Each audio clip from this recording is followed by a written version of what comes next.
Well, is there really a life after landlording? Stay tuned to find out.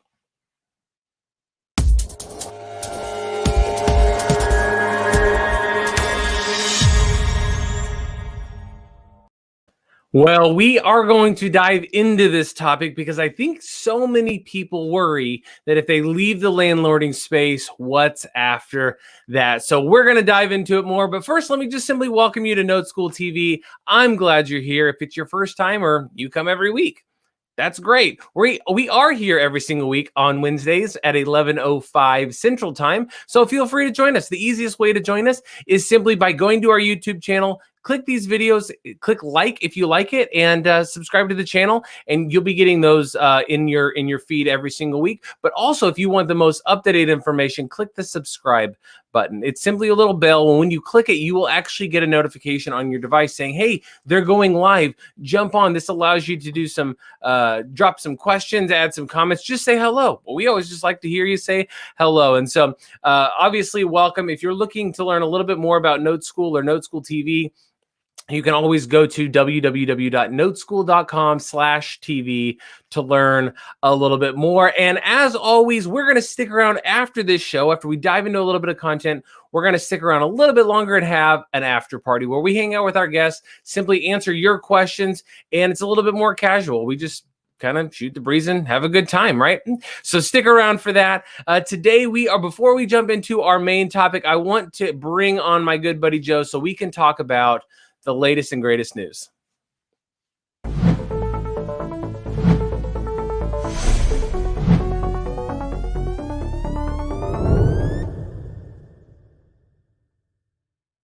Welcome to Noteschool TV, May 5th, 2021, Cinco de Mayo. Cinco de Mayo. That's it. So do you have any news that has the word taco in it? Well, you know what? I don't think I do, but I could probably work it in somewhere. Work it in there. Quesadilla, that's another one. Right, quesadilla, right? Yeah. Or anyway. So what do you got for us today? Tortillas, right? All right, well, let's get into it. So, Brian, as you may have guessed, right, fix and flippers face stiffer competition in the housing market, right? According to Bloomberg, the U.S. housing market has become so heated that fix and flippers, typically used to getting squeezed by big Wall Street banks coming in and buying up properties to fix and then either sell or rent. It's the mom and pop folks now, right? Mom and pop residential investors face more competition, right? From look at that, citizens looking to buy homes, right? So it's a thing, and that's according to Realty Track. The two biggest challenges investors cited were lack of inventory and rising home prices, followed by competition from traditional home prices, and material is going up, up, up, especially if you have a taco, right? And when we talk about materials going up, soaring lumber prices add $36,000 to the cost of a new home, and a fierce land grab is only making it worse. So, Brian, over the last 3 months, we have been tracking this, since the first of the year. And back in January, rising lumber prices had raised the prices of a new house, about $24,000. Now it's up to $36,000. Prices are up 67% this year and 340% from a year ago, according to Random Lengths, right? That is crazy, crazy, crazy. Says those added costs hit cabinets, doors, windows, framing, plywood, 2x4s, all of those things. The surge in lumber prices in the past year has added $35,872 to the price of an average single family and $12,966 to the value of the average multifamily home, according to the National Association of Home Builders. Here's the other thing, but it's not just lumber, right? Price of gypsum, which is drywall, is up 7% year over year. Steel, 18% year over year. Price of copper, right? 27% year to date. That's just this year. And the land prices have gone up and another 11% on top of that. So certainly interesting times if you are in the fix and flip business or the new home building business. And then finally, how new GSE, government-sponsored enterprise guidelines, will push more borrowers to non-QM. Good article. New GSE updates, Fannie and Freddie says that they can only have 7% of their loan portfolio in either second homes or investor properties. Here's what I took from this particular article. More investors will be looking for products which allow investors to access non-QM backed by private capital. And guys, what do we talk about at Noteschool every day? We talk about private capitals, private capital, private investors, private lenders that we can work with. And guys, if there's a bigger pile of those folks out there now than there's ever been. So I am going to bring on Mr. Eddie. And how are you this morning, Eddie? I'm great. Good. Nothing happening in the market, though. Kind of bored with that deal, Joe. All right. Yeah, can you believe? I mean, lumber. I mean, who would have thought that, right? So you've got the fix and flippers facing, then you've got, so they're not only facing the competition, they're also facing rising costs. You know, and obviously once a month we do a market update and a lot of details. And last week we did that, right? So we did a market update last week. I've sent that show to a lot of really, really seasoned real estate investors, not because I was soliciting them, because they heard about it.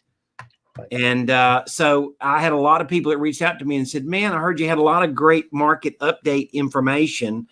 And I said, yeah, actually we did. Our team did a great job of scraping data, and I appreciate that.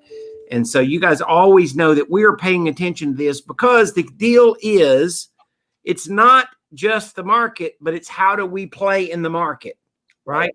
And our guests today are going to do a great job of talking about, as I call it, reinventing yourself. What was your headline when you led into this, Brian? It had something to do along the lines of what's after of the life of a landlord, right? Is there really life after being a landlord, right?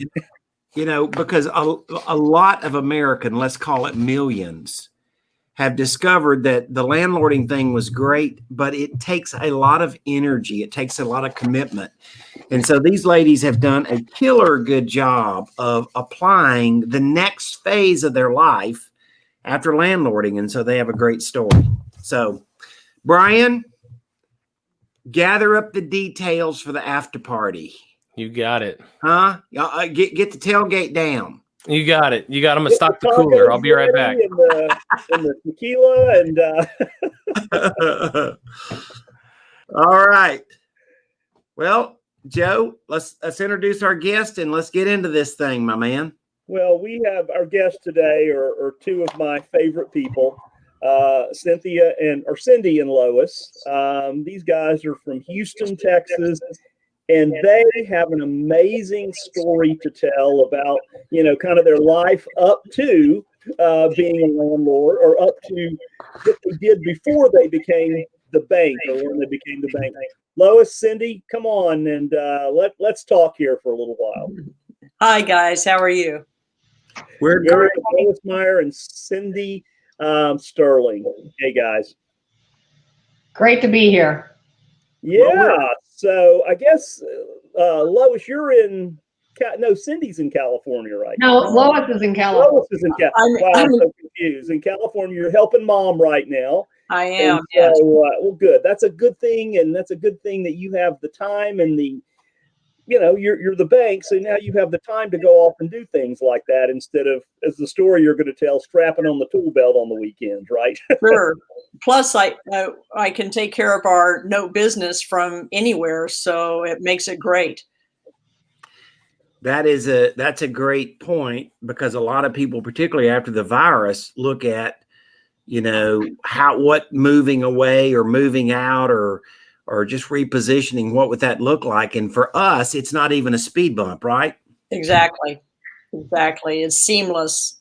You have your computer and internet and you're ready to go. Yeah. Well, I want to talk about when we first met, because I remember you guys came to a class that we did. Pretty big, was a pretty big class, right? It was. Very big in Houston. And so I want to just sort of go back. I'm always curious, and I think the audience is always curious, like, what do you think when you sit down? What's in your mind? Where did you think you were going? I don't think we really knew. I think we are a lot of people that you perceive you understand notes because you've got a mortgage of your own. Yeah. But you don't really understand the business of being the bank. You understand the ties of the bank, the anchor of having a mortgage note. But I think we probably, like a lot of people, thought there was a lot more hands into the home than there actually is. And we've been able to do everything we wanted to achieve and more.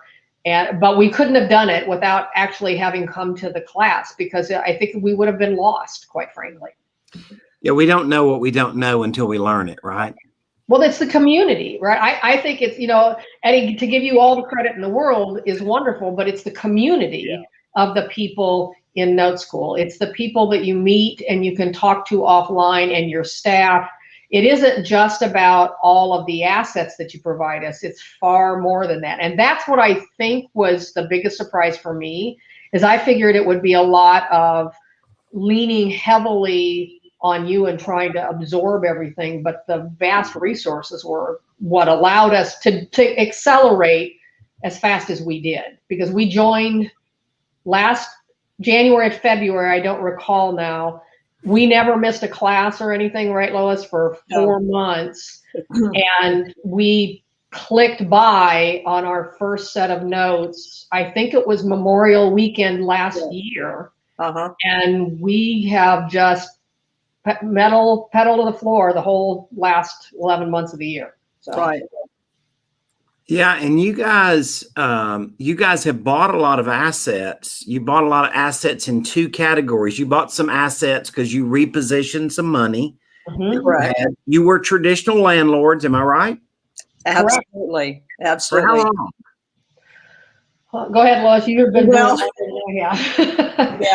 I think I've kind of been in and out of the landlord business for, I don't know, 25 years or so, and with varying degrees of success, but always a lot of pain and not that much money. But I just kept thinking, well, if I did it better.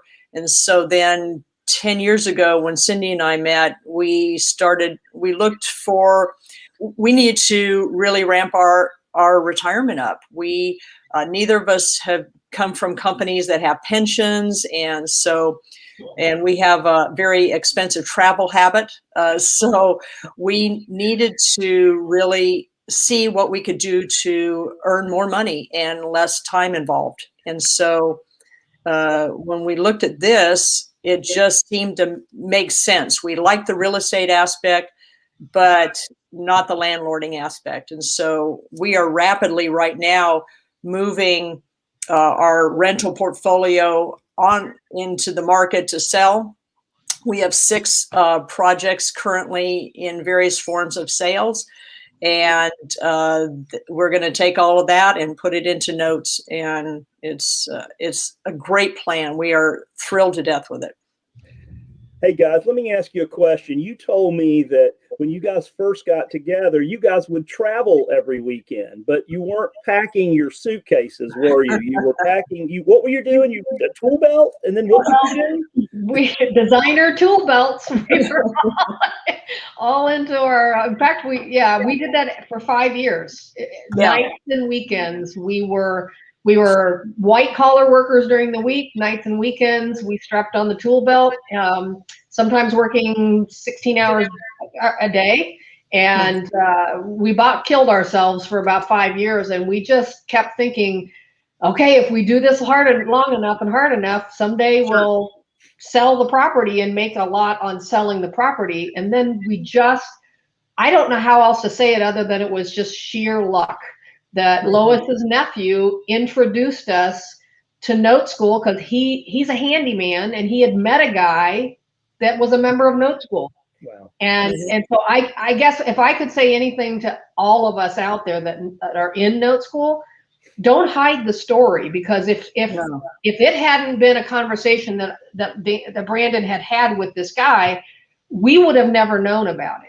Right. And if we had never known about it, we wouldn't be sitting here talking to you about trying to convince other people there's a better way, and there's a better group of people to help you get there. Yeah. You know, you guys have heard me tell stories about my father-in-law got me started in the business in 1980. And my father-in-law was a fireman, and he had lots of rentals.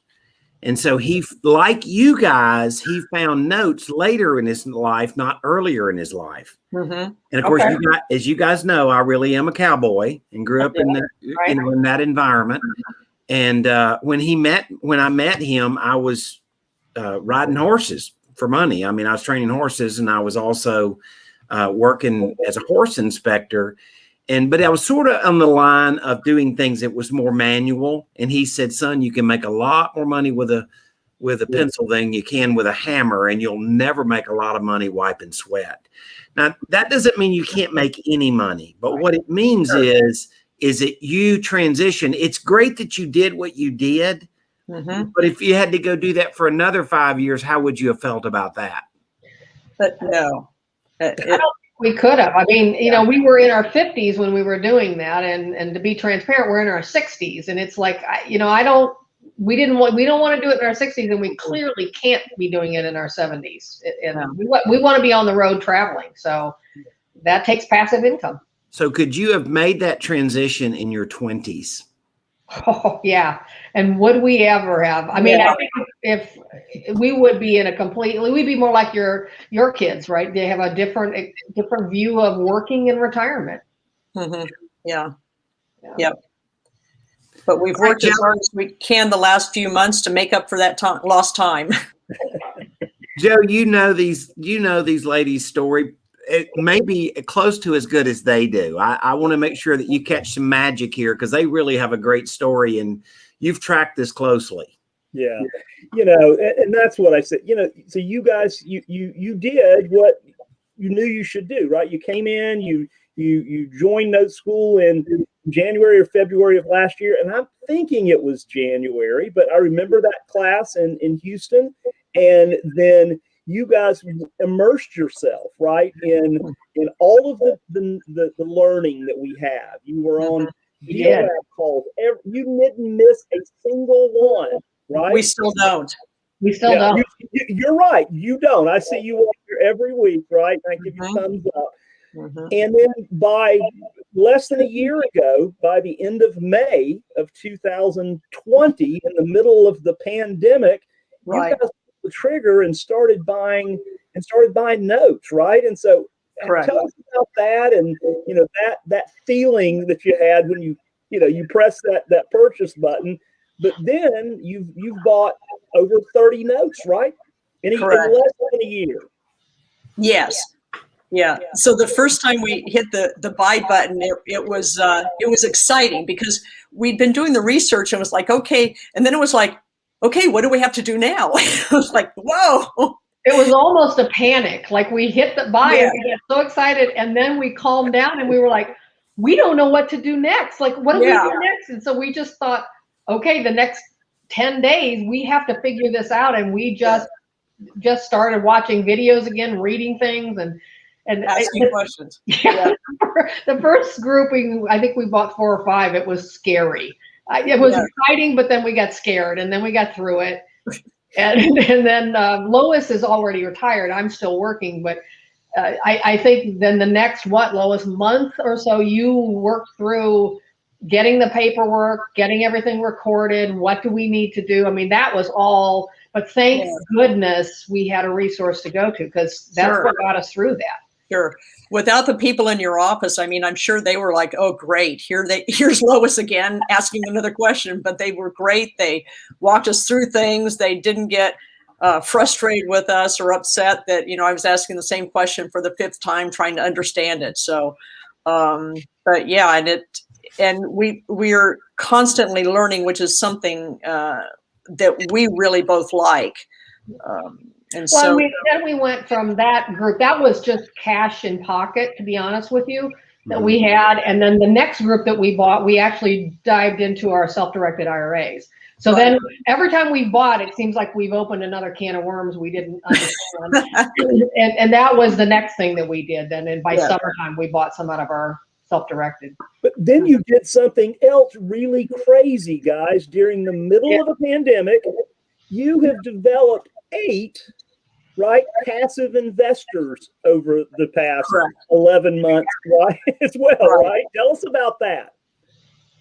So we started talking to people and just really kind of worked on our story on, how this can help other people. And so we started talking. We had one of our investors who said, it's kind of like a CD, isn't it? It's like you just get money every month but it's more than a CD. And we said, yeah, it is. So we have 8 investors, well over $600,000 in investment money that we're putting to work. And it's been interesting because everyone has a different need and a different story. And so we're able to take the information we have and make it work for them. And that's been really exciting and really rewarding.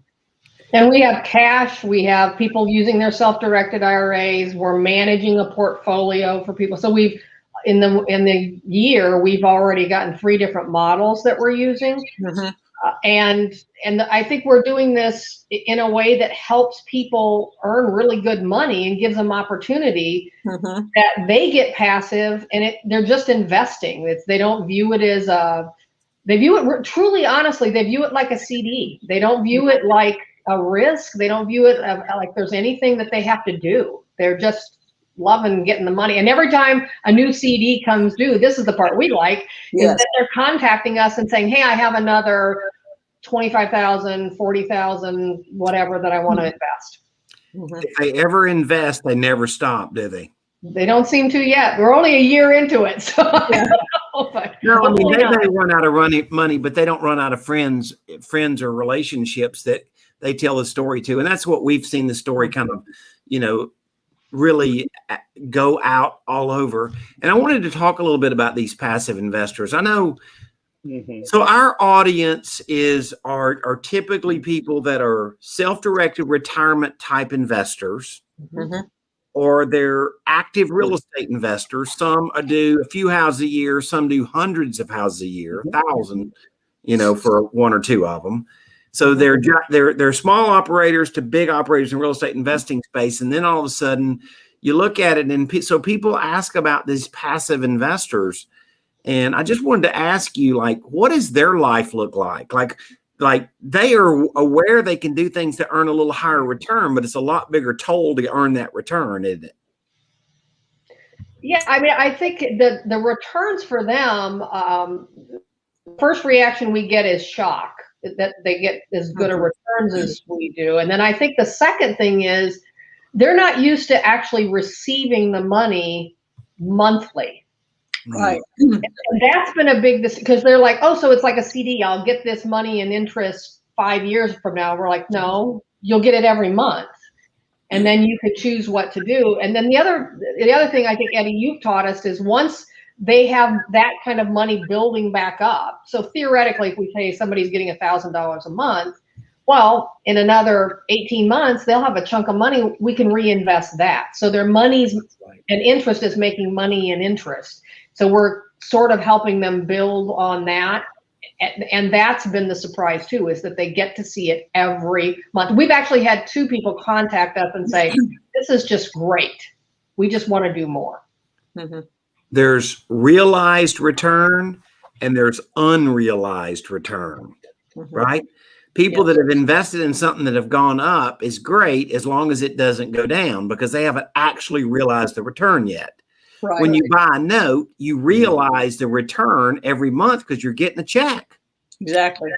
I love that phrasing. We'll have to use that, Lois. Realize and unrealize. You know, that's like the story that Ben Hott, that's on the Noteschool team with us. He says, you know, he had some dentists that were landlords, and you know, they invested mutual funds, and so he said after they started buying notes, they would call him and say, "How are our notes doing?" Ben would say, "Well, you know, the payment came in the 1st of this month, and the payment will come in the 1st of next month." Right?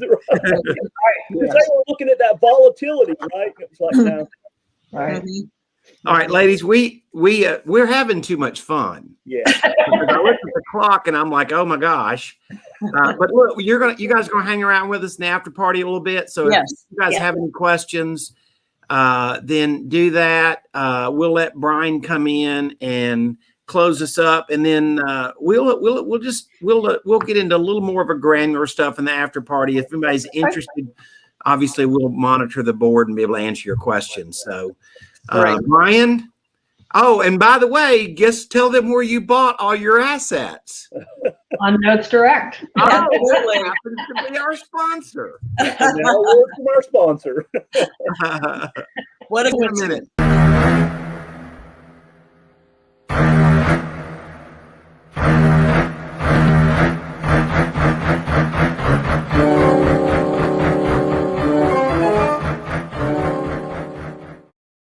Well, that is right. Our sponsor is Notes Direct and the Feeding Frenzy Friday, where each week me and Scott Tyler, a veteran of 30 years in the business, almost 30 years, I believe, really break down the details of a note off of Notes Direct to help you better understand what you're looking at and how to master that due diligence. Click that buy button and hey, move forward, start buying notes. It's a great way to get involved. And it really is a great tool for people who are just needing a little bit extra support. Where's a great place to go buy a Notes Direct, right? So thank you so much to Notes Direct, obviously, for sponsoring the show. Next week, we are going to have Chris Warren. We're going to talk about his journey from being the landlord to being the bank. You're going to start to see a little bit of a theme here and start to realize there's a lot of power in being the bank. There's a reason that the banks own the biggest buildings in the city you probably live in, right?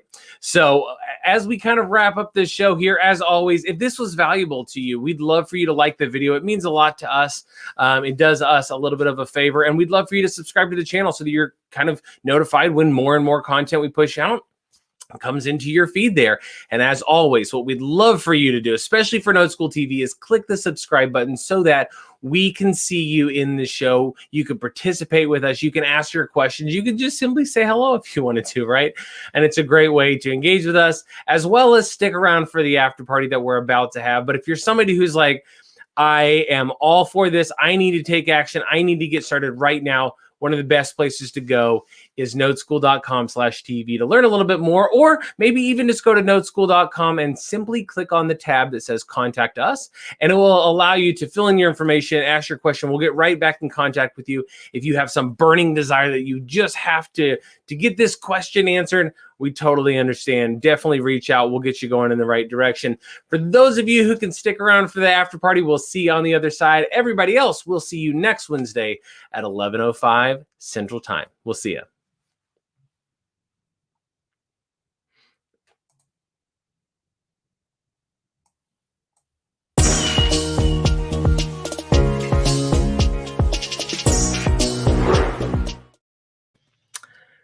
Well, I was going to see how long I could hold that pose. I saw that. I saw that. You know, I didn't want to shake things up too much, but we finally got here. We are in the after party. And thank you, Cynthia and Lois, for joining the party today. Sure. Always nice to have our guests with us. Sure. Yeah. Happy to be here again. So I want to kind of kick a few things off. We had several people kind of chime in and correct some things. It was mid-February, around Valentine's Day weekend, that you attended because John was in the same class. And guess what? So was this guy. I was there. I was sitting in the back being all quiet, but I was there soaking it in as always. I think Eddie was there too, wasn't he? I think I was Yeah. there. And Yeah. That was an amazing. right. That was one of those classes where it's like everything aligned, and it was a great class. Yeah. Yeah. Second to the last class before we had to go virtual. Yep. Yes. Absolutely. So, Cindy and Lois, I wanted to ask you a little bit about, a lot of people hear kind of this story and they're like, man, I see how you've made the transition over to the paper side of the business, right? The note side of the business. Mm-hmm. And you've obviously had tremendous success. And for some people, it is one of those things that when they hear, oh my gosh, you bought 10, 20, 30 notes in a year, that just sounds like, oh, I can't do it. So what I wanted to ask you is a little bit about your learning curve and what that was like. If you could share kind of with some of the people today, what that journey was kind of like to ultimately end up clicking that button. I know it's not much work, but it takes some confidence. It takes, a little bit of bravery to make it happen. So share a little bit about your learning curve. We told you in the call that Lois's nephew had introduced us to Notes. Right. It wasn't in January. It was prior to that. So we started doing a general research on Notes and Noteschool. And so we had done some preliminary work before we actually showed up in a class. So we didn't, because neither one of us like to walk in just completely with blank slate of information. So we did some preliminary research. And then I can't even say it more, we just saturated ourselves. Instead of strapping on the tool belt nights and weekends, we did notes. Perfect. So we just flipped what we did, and we literally saturated ourselves for about 5 months in notes, note knowledge, let me say that. So that when we got there at the point of getting ready to click, we had done, at the time, we thought we had done a lot and sufficient amount of learning. But Lois, you might have a different thought about that. But yeah, I think honestly, at our age, we can't make a mistake. So we wanted to make sure that if we were putting money in something, that it was what we thought was going to happen, that we were going to be able to make money, and that it was going to be secure. I mean, very honestly, I think that's something that people need to know, because there can be a lot of real estate experts out there that can, take your money or, and scam you, honestly. And so we wanted to make sure that that we researched the entire Noteschool, Notes Direct, Eddie. We looked Eddie up, and because it was important for us. We didn't have time to make a huge mistake at mid 60s and recover. So that was part of what we did too, to make sure that we felt that this was legitimate, and that it was something that we could do and achieve the goals that we had.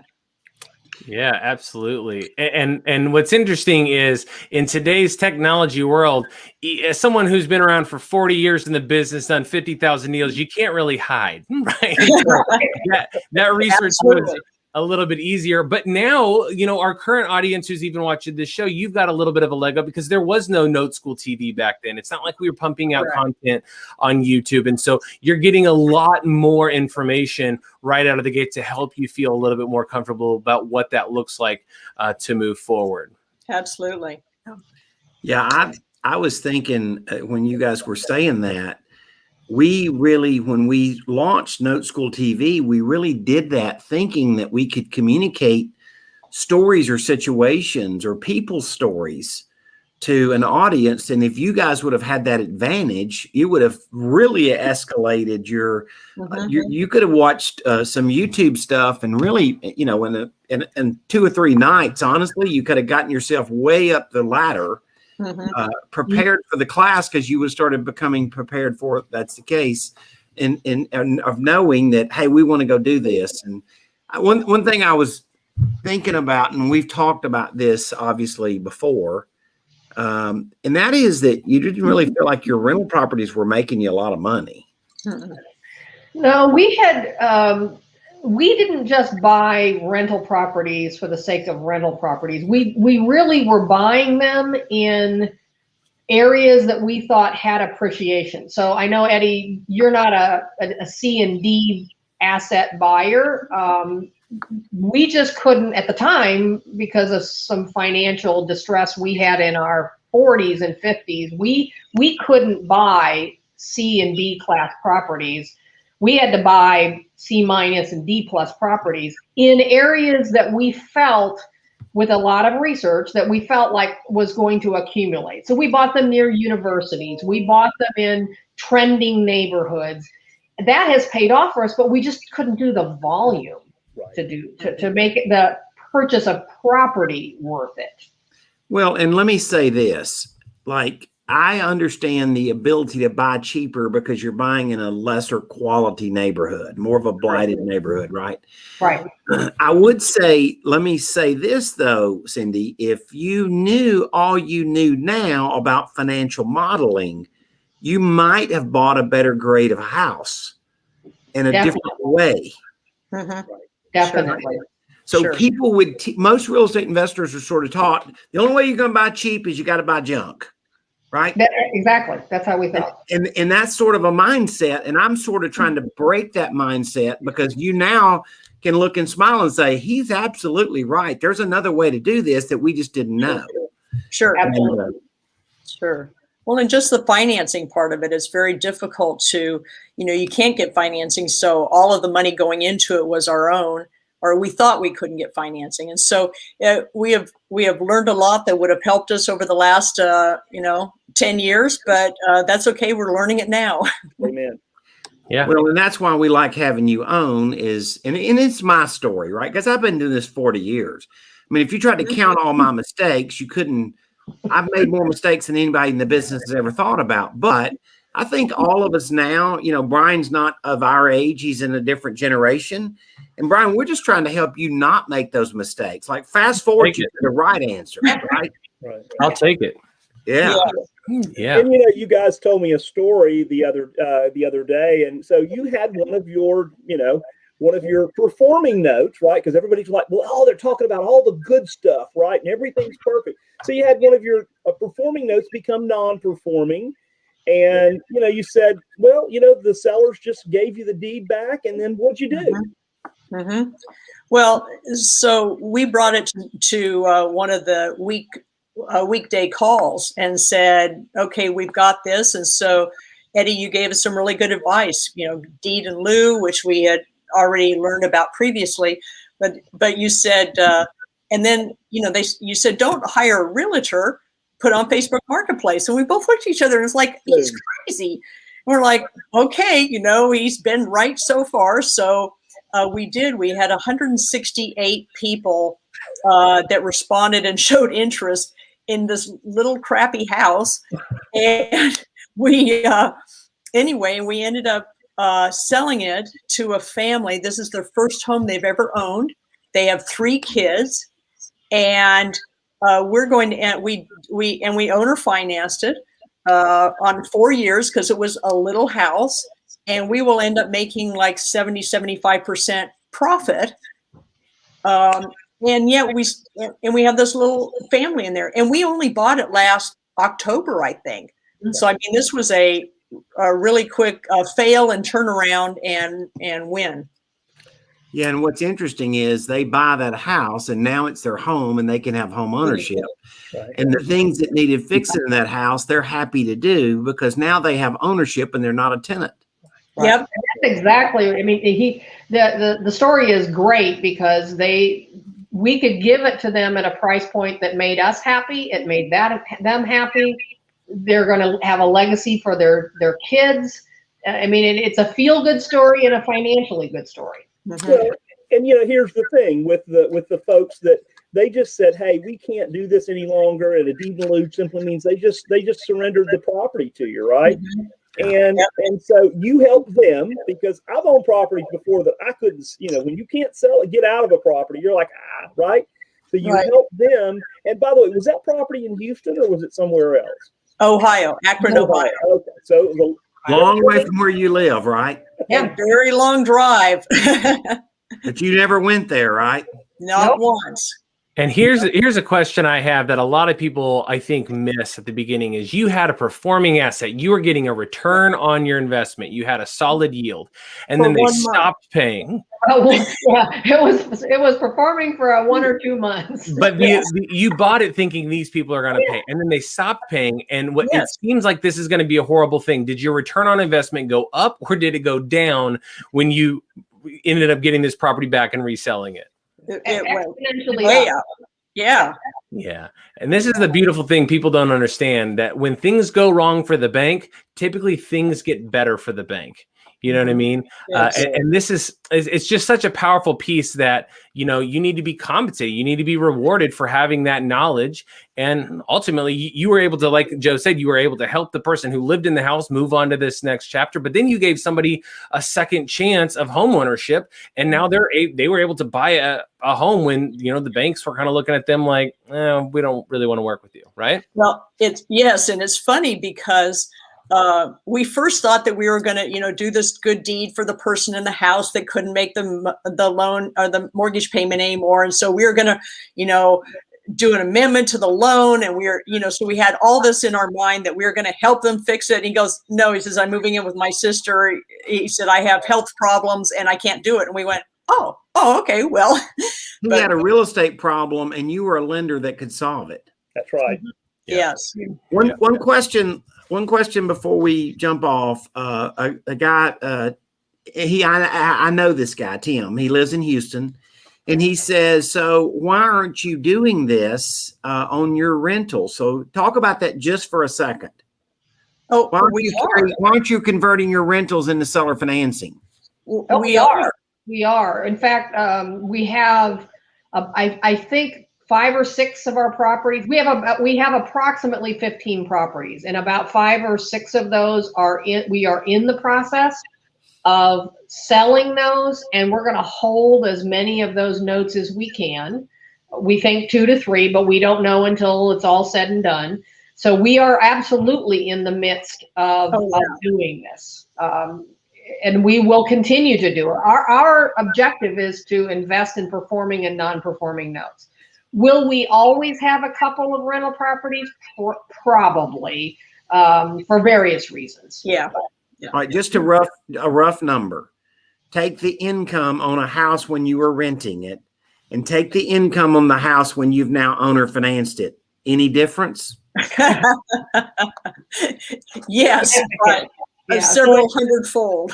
Yeah, I think if you take all the repairs and the taxes and all the stuff out, we might have made in some of our properties a couple $100 a month, maybe.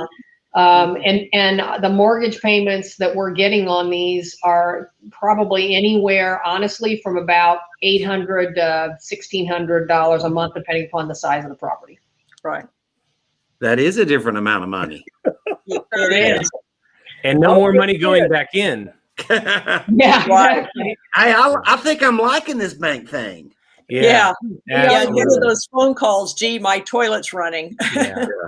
Well, as always, Lois and Cindy, we really appreciate you guys being here today. Eddie and Joe, obviously, of course. It's always good to have a full house here at Noteschool TV. So thanks so much for everybody who stuck around for the after party. A question I will address here at the end that we get every single week. I'll go ahead and end it this way. Jean-Claude asks, can someone tell me how to join Noteschool? Absolutely. I'll tell you right now. I'll even give you 2 ways. You can simply email info@noteschool.com, or you can go to the Noteschool website and click the contact us page and say, hey, I need to talk to somebody about figuring out how I could be just like Cindy and Lois and, go out there and be a rock star. So thanks, everybody. We'll see you next Wednesday at 11:05 Central Time, where we're going to talk more about the note business. We'll see you on the other side. Bye. Thank you. Thanks, guys. Bye-bye. See you guys.